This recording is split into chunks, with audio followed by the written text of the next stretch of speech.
Hello and welcome to Recalibrate Your Thinking TV series.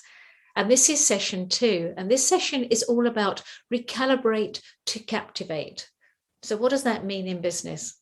Well, I work with senior people, especially CEOs and COOs, who very much need to get people on board with their ideas, with their focus, with what they want to achieve, their goal setting, so on and so forth.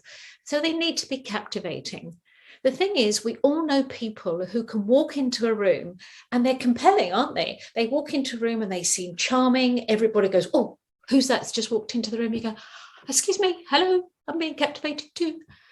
It's annoying, isn't it? Really annoying that these people can do that so easily. So how can we learn to do it if it's not one of our natural talents? Well, there are lots of ways that we can be captivating, but the simplest way to recalibrate those small tweaks is actually to think about how we pay attention and how other people pay attention to us.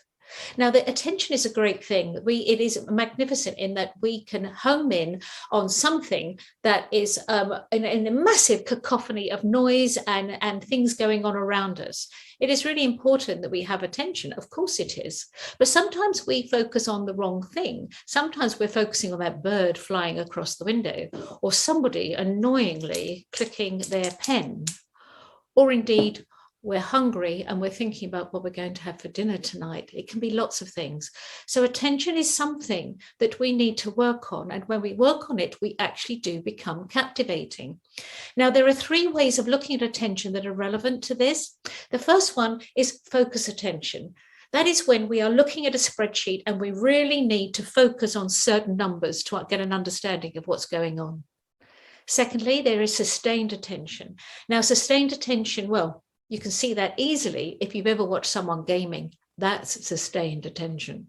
And then there is selective attention. That is when, for instance, we can be at a conference and there's loads of noise going on as normal, and we're standing in the auditorium and we are selecting to listen and have a conversation with the person standing next to us. That is selective attention. So how can we use that in context of business? So let's think about focused attention first of all. If you are looking at somebody, having a conversation with somebody, and you really do need to focus on what they're having to say, you need to actually help them feel good about themselves, that they're really important.